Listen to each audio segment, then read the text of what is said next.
Everybody give it up for the finance team. They did a great job. Isn't it cool to have a CFO talk about love, compassion, and doing things the right way and not just numbers? Seriously, that's awesome. Couple things as we're waiting for folks to get in the room. Vendors, thank you again for lunch. In just a moment, once I finish, Jeff Friday is going to come up and start talking about RCM. I know you guys would love to hear about how we collect money, but instead, us, Ange, and Hannibal are going to go outside the room and talk. I think we've got a meeting scheduled with some of you guys, so we'll save you the RCM boredom. Just kidding. It's really exciting. It's very important, actually. You know, one thing I was thinking about this morning, too, is I was a part of a large organization when I started out in my career. I ended up leaving the organization because I didn't understand what my contribution was to the company. You know, frankly, it was a large firm, and a lot of stuff was going over to India. I would get information back. I didn't really know what my contribution was to the projects. And so I kind of wanted to use our theme here, football, to show you how you fit into all this and how I think about it. So every year we have a board. It's made of two endodontists, 3 oral surgeons, our founders. They come to me and they say, "Hey, Chad, coach, we got one thing to tell you this year. We want to win the national championship." I'm like, okay, sounds good. First order of business, we're going to need a scoreboard. If you could imagine watching a football game for 204 minutes and then going, "Man, that was an awesome game," and you look up and there's no scoreboard, not really a lot of fun, right? So we get our CFO. We say, "Okay, Brian, first order of business, this is how many points we make on every procedure. We got to keep up with this. We got to all know, like, you know, at least show me." And he goes, "Okay, well, this is a new team. We don't have a lot of tools and fancy equipment, so I'm going to give you a piece of paper every month." I'm like, "All right, that'll work." And so next order of business is, well, we need some players. So call up contacts, find Angela. I'm like, "Hey, you want to come over here and start recruiting? We got a draft next weekend, and the board gave me X amount of money to get the best talent we can find." Brian comes back. He goes, "Hey, Chad, if you give me a little more money, I can bring on this statistician that can look at all the players in the field and tell you how to spend that money wisely so you and Angela can go get the best players on the team, on the field for the best price." I'm like, "Well, that's cool." And then the next thing is, well, we got to know the rules of the game. So call Steve. I'm like, "Steve, we need a lawyer. You got to come tell us when we throw flags on this field." And Steve goes, "Yeah, you know, if you throw more than 15 flags per game, you're going to lose. So I'm going to keep my eye on making sure we do things the right way." Okay, perfect.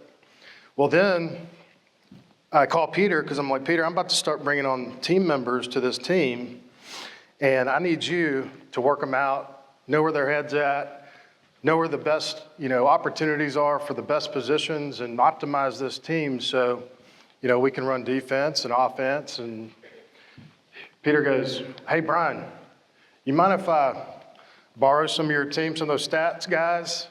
Because I think if I have more data, I can put people in the right places, we'll be more effective and we'll win more games." Brian's like, "Heck yeah, shoot. Let's get 2 more of them, put them out there." Well, next thing you know, we get a new stadium, and I look around and I'm like, golly, this is expensive. We got fans, but I'm just still getting that piece of paper. So I look up and I'm like, well, those fans probably want to know the scoreboard too. So I call Mark. I say, "Mark, we have a problem. I got a scoreboard right here. I get it once a month. Can you show everybody in real time?" And Mark goes, "Heck yeah, man, this is what I went to school for." And so all of a sudden he calls Brian's team, calls Peter, calls Angela, calls me, and goes, "Hey, what do y'all want to see on the scoreboard?" And we got Power BI. It's going out to everybody. We got a new scoreboard. So now we start rocking and rolling. We're moving along. And I realized that the players don't know each other. They're out there, they're these professional athletes. Y'all are out there working, you're working hard, going in all these different directions, doing different exercises and trainings that you've done for years on your own. And I say, "Davis, I need help. I need to get you together with all our assets, our practice managers, our professional athletes, our doctors, and I need you to make sure they know each other and they start cross-training with each other so they know the optimal way to work out." And if they know each other and we have relationships, and we got a scoreboard and we have technology and we have fans in a new stadium, then man, we could win this game. Well, Brian calls me. He says, Chad, I got a better idea. I need a little money. I say, okay, it's worked out so far. He said, I got this guy named Blake Henson. He says that if we keep running this play, he can get us 2 extra points every time we do it. Blake runs payer relations and reimbursements for our doctors. I'm like, holy smokes, we're really good at that play. We do a lot of those. You're telling me we keep doing that, we just get more points for it? Players get happy, doctors get happy, practices get happy. All of a sudden, we're going into the SEC playoff. What happens then? Everybody gets bonuses. So I call Kimberly. I say, Kimberly, everybody's getting bonuses. We're going to the SEC playoffs. We did it. And she's like, already on it. I got the bonuses calculated. Payroll's moving. Players are getting paid. We're ready to rock and roll. Call Peter back. I'm like, Peter, we're going into the SEC championship. You got your team in line? He's like, he does it in a different accent. Chad, yes, I do. Say, Steve, we good on penalties? He says, man, we're looking good. We're looking clean. Say, Brian, how are we doing with the team? We're getting those extra points. We got that scoreboard looking right. He's like, yes, sir. We're solid. Last call, I called Davis back. I say, hey, we're about to go on the field. We need to do a little pep rally in the locker room. We knocked that out. We run on the field. We're energized. We're having fun. We're playing for a winning team. Winners play with winners. And we got our scoreboard.